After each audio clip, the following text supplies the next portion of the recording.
Bakit nyo naisipan na magsagawa ng mga ganitong mission, yung cosmetic surgical mission? Ito ba'y libre o ano pang mga ginagawa nyo doon sa ating mga kababayan na walang kakayahan na magbayad doon sa surgical o itong cosmetic surgical mission? Well, actually, yung first question na magsagawa ng ganito.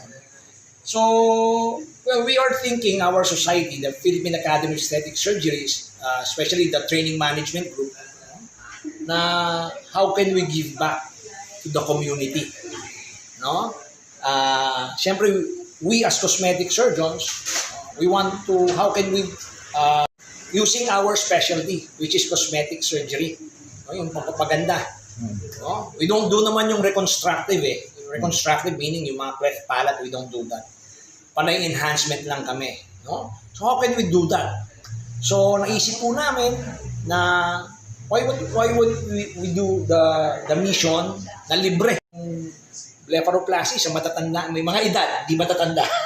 Mga may edad na nagdo-droop. Why won't we do that na free? No, libre po lahat, walang babayaran. No, but we need to have a venue. No? So nakikipag-coordinate kami with some hospital, some clinic,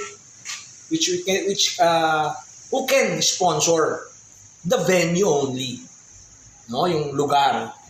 No, siyempre dapat yan medyo malaki, maraming operating room. No? So, nagawa namin yon na makipag-coordinate. So ito pong mission na to, na cosmetic surgery mission, ay libre po lahat. Ultimo yung gamot, yung anesthesia, everything is free.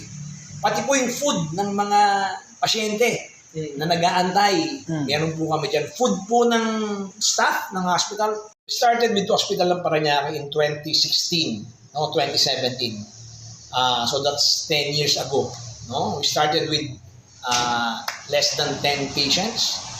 So dyan po aming base hospital ng Parañaque. Kasi po I'm a consultant there sa Department of Surgery. So